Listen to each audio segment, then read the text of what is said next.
Stock எடுத்துக்கிட்டோம் அப்படின்னா அந்த ஸ்டாக்கில் ஃபஸ்ட்டு வந்து நம்ம சார்ட் எடுத்துக்கணும். அந்த ஸ்டாக்கோட சார்ட் எடுத்துகிட்டு அதோட ட்ரெண்டை நம்ம வந்து ஃபஸ்ட்டு ஐடென்டிஃபை பண்ணணும்.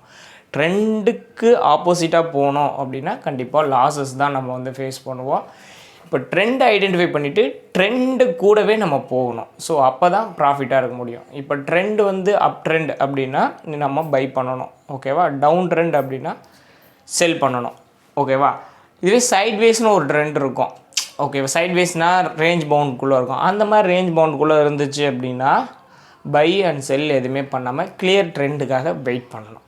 ஓகேவா? அப்போது அப் ட்ரெண்ட் டவுன் ட்ரெண்டு எப்படி இருக்கும் அப்படின்னு பார்த்தீங்கன்னா எஸ்எம்சியாக இருக்கட்டும், ப்ரைஸ் ஆக்ஷன், என்ன டைப் ஆஃப் படித்தாலும் மார்க்கெட்டை பொறுத்த வரைக்கும் ட்ரெண்டு வந்து ரொம்ப ரொம்ப முக்கியம். அதுக்கப்புறம் நீங்கள் வந்து எது வேணாலும் கிளியராக படிச்சுக்கோங்க. பட் இதுக்கு இந்த கண்டுபிடிக்கிறதுக்கு ஒரு தேரி இருக்குது. ஓகேவா? டவ் தேரி அப்படின்னு சொல்லுவாங்க. ஸோ அப்போ அப் ட்ரெண்ட் எப்படி இருக்கும் அப்படின்னு பார்த்தீங்கன்னா ஒரு மார்க்கெட்டோட ட்ரெண்டு காமனாக எடுத்துக்கிட்டால் ஒரு ஹை, ஒரு லோ, ஒரு ஹை, ஒரு லோ, ஒரு ஹை, ஒரு லோ, ஒரு ஹை, இப்படி தான் ஒரு அப் ட்ரெண்ட் வந்து ஃபார்ம் ஆகிட்டு போகும். இப்போது இது 0 பாயிண்ட்னு வச்சுக்கோங்க, இல்லை லோ பாயிண்ட்னு வச்சுக்கோங்க. இது ஹை, இது ஹையர் லோ. ஆக்சுவலாக இது ஒரு லோ. இது வந்து இந்த ஹையிலேருந்து கீழே இந்த லோவை பிரேக் பண்ணாமல் இருக்கிறதுனால இது ஹையர் லோ. திரும்பவும் இது ஹை, இதை பிரேக் பண்ணிவிட்டு இந்த ஹைக்கு மேலே இருக்கிறதுனால ஹையர் ஹை. திரும்பவும் இது வந்து ஒரு லோ, இந்த லோவுக்கு கீழே வரல, அந்த ரீசன்னால் இது ஹையர் லோ. ஓகேவா? அதே போல் இது ஒரு ஹை, இந்த ஹைக்கு மேலே இருக்கிறதுனால இது ஹையர் ஹை. இது ஒரு லோ, இந்த லோவுக்கு கீழே வராததுனால ஹையர் லோ, இந்த ஹையோட லோ அப்படிங்கிறதுனால இது ஹையர் ஹை. திரும்பவும் இது ஒரு பிரேக் ஆஃப் ஸ்ட்ரக்சர். இப்படி தான் ஒரு ஹையும் ஒரு லோவையும் வந்து அப் ட்ரெண்டில் கண்டுபிடிக்கணும்.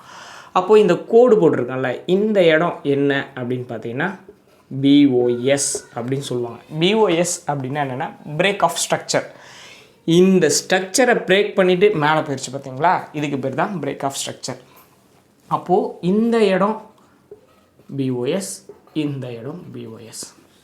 இப்போது இந்த இடம்லாம் இருக்குது பார்த்தீங்களா, இந்த இடம்லாம் லோ, இந்த லோவெல்லாம் பிரேக் பண்ணலை. எப்போ இதுவும் ஒரு லோ. இப்போ இது எப்போ இங்கே மேலேருந்து வந்து இந்த ரீசன்ட் லோவை பிரேக் பண்ணுதோ அப்போவே இது ஒரு BoS ஆகிடும். ஃபஸ்ட்டு வாட்டி பிரேக் பண்ணிவிட்டு க்ளோஸு, பாடி க்ளோஸ் வச்சாலும் சரி, விக்கு வச்சாலும் சரி, ஃபஸ்ட்டு டைம் வரும்போது இது என்னென்னா கேரக்டர், சேஞ்ச் ஆஃப் கேரக்டர் சொல்லுவாங்க. CHoCH அப்படின்னு சொல்லுவாங்க. ஏன் சேஞ்ச் ஆஃப் கேரக்டர் அப்படின்னா ஒரு ட்ரெண்ட் அப் ட்ரெண்டில் போயிட்டுருக்கிறது, அந்த ட்ரெண்டுலேருந்து ஆப்போசிட் ட்ரெண்டுக்கு இது சேஞ்ச் ஆகிறதுனால change of trend, change of character அப்படி சொல்கிறோம். அப்போது இது அப் ட்ரெண்டு, இந்த இடம் சேஞ்ச் ஆஃப் கேரக்டர். இதுக்கப்புறம் டவுன் ட்ரெண்ட் எப்படி இருக்கும் அப்படின்னு பார்த்தோம்னா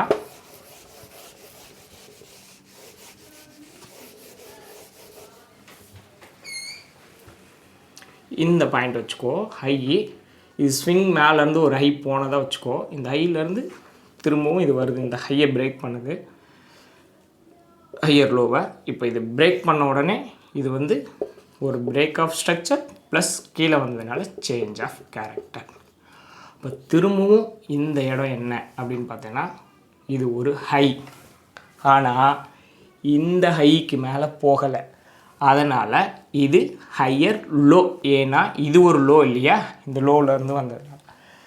திரும்பவும் இது கீழே வந்தது அப்படின்னா இந்த இடம் இல்லை, இந்த இடம் வரைக்கும் வந்திருக்குல்ல, இந்த இடத்த பிரேக் பண்ணிடுச்சு அப்படின்னா இது ஒரு விக்கோ இல்லை பாடி க்ளோஸோ வச்சுக்கோங்க.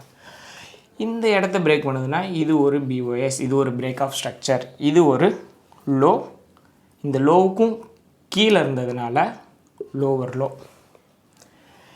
திரும்பவும் இது ஒரு ட்ரெண்டு மேலே ஃபார்ம் பண்ணணும், இந்த ஹையை பிரேக் பண்ணாமல் இருந்தது அப்படின்னா இது ஒரு ஹை, இந்த லோவிலேருந்து வந்ததுனால லோவர் ஹை. ஓகேவா? சரி, லோவர் ஹை. ஓகே, அதே போல் திரும்பவும் இது பிரேக் பண்ணிவிட்டு கீழே வராங்க அப்படின்னா இது ஒரு BoS, திரும்பவும் இது வந்து லோவர் லோ.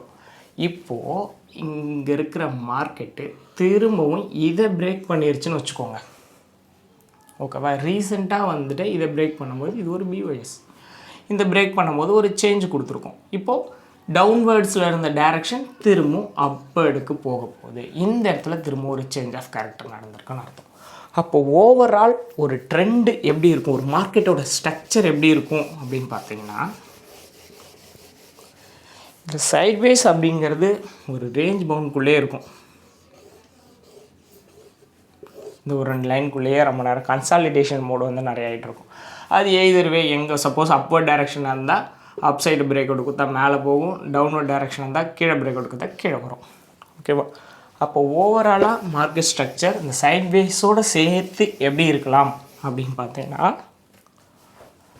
இங்கே இருந்து யூஸ் பண்ணுறேன். ஒரு ஹை, ஒரு லோ, ஒரு ஹை, ஒரு லோ, ஒரு ஹை, ஒரு லோ, ஒரு ஹை, திரும்பவும் ஒரு கன்சாலிடேஷன் ஃபேஸ்க்குள்ளே இருக்கலாம். திரும்பவும் இந்த லோவை பிரேக் பண்ணலாம். இந்த லோவை பிரேக் பண்ணதுக்கப்புறம் திரும்பவும் இது போயிட்டு திரும்பவும் ஒரு லோ, ஒரு லோ, திரும்பவும் ஒரு லோ, ஒரு லோ, ஒரு லோ, இந்த மாதிரி தான் ஒரு ஃபார்ம் ஆகும். அப்போது இது லோ எடுத்துக்கிட்டால் high, higher low, higher high, higher low, higher high, higher low, higher high. இது எப்போ இந்த இடத்த பிரேக் பண்ணிச்சோ அப்போவே இது வந்து சேஞ்ச் ஆஃப் கேரக்டர் இந்த இடத்துல நடந்திருக்கு. ப்ளஸ்ஸு இது லோவர் லோ. ஓகேவா. இது ஒரு லோ, இது லோவர் ஹை, இந்த லோவர் ஹை, இதுதான் ஹை. பட் இந்த இடம் இதுக்கு மேலே, இந்த ஹைக்கு மேலே இருந்தது அப்படின்னா இது ஹையர் ஐயாக மாறாது, இந்த இடம் ஹையர் ஐயாக மாறிடும். இது இடம் வர அப்போ இப்போ இது கீழேயே தான் இருக்குது பாடி க்ளோஸ் எல்லாமே அப்படின்னா, சப்போஸ் வீக்கு கூட இருக்குன்னா இதுதான் ஹையர் ஐயாக இருக்கும். இது ஒரு பியூர் கன்சாலிடேஷன் ஃபேஸாக வந்து இருக்கும். இது திரும்பவும் ஒரு லோவர் லோ, லோவர் ஹை. ஓகேவா. இப்போது இதே போலேயே ஒவ்வொரு ஸ்ட்ரக்சர் கீழேயும் மார்க்கெட் வந்து இந்த லெக்கில் ஒரு ஹையர் ஹை, ஹையர் லோ, திரும்ப ஒரு லோவர் லோ, இந்த ஃபார்மேஷன் இருக்கும். ஸோ இந்த இடத்தெல்லாம் என்ன சொல்லுவாங்க அப்படின்னு பார்த்தீங்கன்னா இம்பல்சிவ் அப்படின்னு சொல்லுவாங்க. இதை வந்து கரெக்டிவ் வே அப்படின்னு சொல்லுவாங்க. ஓகேங்களா. அப்படி இல்லைன்னா இது வந்து இந்த இடம் இது வந்து ப்ரோ ட்ரெண்டு, இதை வந்து கரெக்ஷன் அப்படின்னு சொல்லுவாங்க. ஆர் கவுண்டர் ட்ரெண்டு அப்படிங்கிற மாதிரி சொல்லுவாங்க இந்த லெக்கை. திரும்பவும் இது ப்ரோ ட்ரெண்டு. அதுவே டவுன்வர்ட் டைரக்ஷனுக்கு பார்த்தீங்க அப்படின்னா டவுன் ட்ரெண்டுக்கு இது ப்ரோ ட்ரெண்டு, இது கரெக்ஷனு. ஓகேவா. இது இம்பல்சிவு ஆர் ப்ரோ ட்ரெண்டு, இது வந்து கரெக்ஷன் ஆர் கரெக்டிவ் அப்படி சொல்லுவாங்க, ஆர் கவுண்டர் ட்ரெண்டு. ஓகேவா. ஸோ ஒரு மார்க்கெட் ஸ்ட்ரக்சர் பார்த்தோம் அப்படின்னா இந்த ஃபார்மேஷனில் தான் இருக்கும். இதுக்கு பேர் டவ் தேரி அப்படின்னு சொல்லுவாங்க. இன்னொன்று எலியாட் வேவ் அப்படின்னு இருக்குது. எலியாட் வேவ் அப்படின்னா என்ன அப்படின்னு பார்த்தோம்னா, அது வந்து இந்த வேவ் இருக்குது இல்லையா, இந்த வேவோட இம்பல்சிவ்ஸ் வேவு, கரெக்டிவ் வேவ்லாம் இந்த ஃபார்மேஷனில் தான் இருக்கும் அப்படிங்கிற மாதிரி இருக்கும். அது எத்தனை ஸ்ட்ரக்சர் அப்படின்னு பார்த்தீங்கன்னா, இப்போ ஜஸ்ட்டு ஓரலாக பார்ப்போம். அதுக்கப்புறம் டெப்த்தாக எப்படி இருக்குன்றதை அடுத்த கிளாஸில் பார்க்கலாம். ஜஸ்ட்டு இது 0, இது 1, இது 2, இது 3, இது 4, 5 5. ஓகேங்களா. இது ஒரு ப்ரோ ட்ரெண்டு. திரும்பவும் இது எப்படி இருக்குன்னு பார்த்தீங்கன்னா, இது 0, இது A, இது B, C. ஓகேவா. டவுன்வர்ட் டைரக்ஷன் வந்து ஏபிசியாக மாறிடும். இது ஃபுல்லாத்தையும் சேர்த்தா ஒரு ஃபுல் சைக்கிள்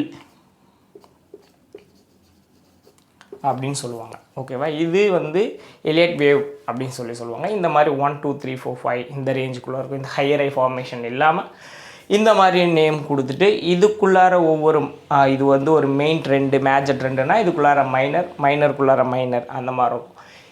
இதையே வந்து ப்ரைஸ் ஆக்ஷனில் எப்படி சொல்கிறாங்க, எலியட் வேவில் எப்படி சொல்லும் போது எஸ்எம்சி எடுத்துக்கிட்டு இந்த ட்ரெண்டை சொன்னாங்கன்னா இதுக்குள்ளார வந்து சின்ன சின்னதாக உள்ளே வர்ற இது வந்து ஒரு மேஜர் டைம் ஃப்ரேம் வச்சுக்கோங்க. ஒரு மந்த்லி அப்படின்னா இதுக்குள்ளே வீக்லியோ டேவோ இருந்துச்சு அப்படின்னா சப்ஸ்ட்ரிங்கு அப்படிங்கிற மாதிரி நேம் மாற்றி சொல்லுவாங்க. அவ்வளோதானே தவிர மற்றபடி எது வேணால் படிக்கலாம். எதை படித்தாலும் ஒழுங்காக படித்தா போதும்.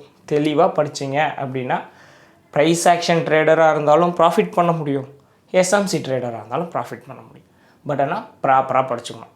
இதில் இன்னொன்று என்னென்னா, ஆப்ஷன்ஸ் பண்ணும்போது மட்டும் இந்த ப்ரைஸ் ஆக்ஷனோ எஸ்எம்சியோ படித்தது இல்லாமல் செல்லர் பாயிண்ட் ஆஃப் வியூலையும் கொஞ்சம் திங்க் பண்ணணும். செல்லரோட மூமெண்ட்டை கொஞ்சம் செக் பண்ணோம் அப்படின்னா ஈஸியாக ப்ராஃபிட் பண்ணிடலாம். இவ்வளோ தான். ஸோ ஃபஸ்ட்டு ட்ரெண்டை ப்ராப்பராக அனலைஸ் பண்ண நமக்கு தெரிஞ்சாலே மோஸ்ட்லி லாஸஸை வந்து நம்ம அவாய்ட் பண்ணிடலாம். அப்படியே லாஸஸ் இருந்தாலும் கம்மியாக இருக்கிற மாதிரி இருக்கும், ப்ராஃபிட் இருந்துச்சுன்னா அதிக லெவலில் இருக்கும். ஓகேங்களா? ஸோ கொஞ்சம் கொஞ்சமாக ஆல்ரெடியே லாஸஸில் இருந்தால் கூட இதெல்லாம் தெரியாமல் போயிட்டு லாஸஸில் இருந்தாலுமே இதுக்கப்புறம் பொறுமையாக கற்றுக்கிட்டு லாஸ் எல்லாம் கொஞ்சம் கொஞ்சமாக ரெக்கவர் பண்ணிக்கலாம். இதில் எமோஷன் ட்ரேடிங்ஸ்லாம் இருக்கக்கூடாது.